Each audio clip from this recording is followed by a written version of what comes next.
இஸ்ரவேலின் சந்ததியினரிடம் நாம் எத்தனை தெளிவான அத்தாட்சிகளை அவர்களுக்கு வழங்கினோம் என்று கேளுங்கள்.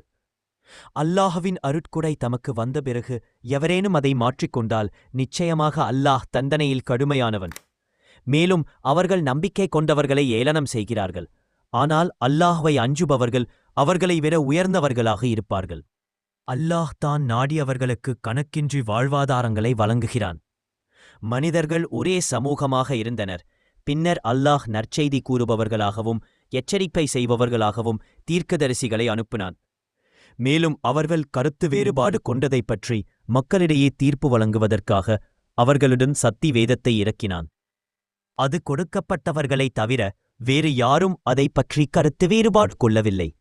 பின்னர் கடவுள் நம்பிக்கை கொண்டவர்களை அவர்கள் கருத்து வேறுபாடு கொண்ட விஷயத்தில் தனது அனுமதியால் உண்மைக்கு வழிநடத்தினார்.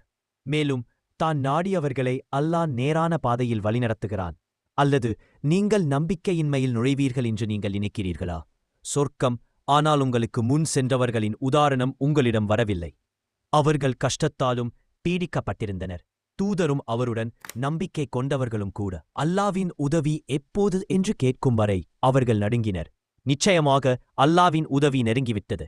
அவர்கள் உங்களிடம் என்ன செலவிட வேண்டும் என்று கேட்கிறார்கள். நீங்கள் எந்த நன்மையை செலவிடுகிறீர்களோ அது பெற்றோர்களுக்கும் உறவினர்களுக்கும் அனாதைகளுக்கும் ஏழைகளுக்கும் வழிப்போக்கர்களுக்கும் ஆகும். நீங்கள் எந்த நன்மையை செய்தாலும் நிச்சயமாக அல்லாஹ் உங்களுக்கு வெகுமதி அளிப்பான் என்று கூறுங்கள். கடவுள் அதையெல்லாம்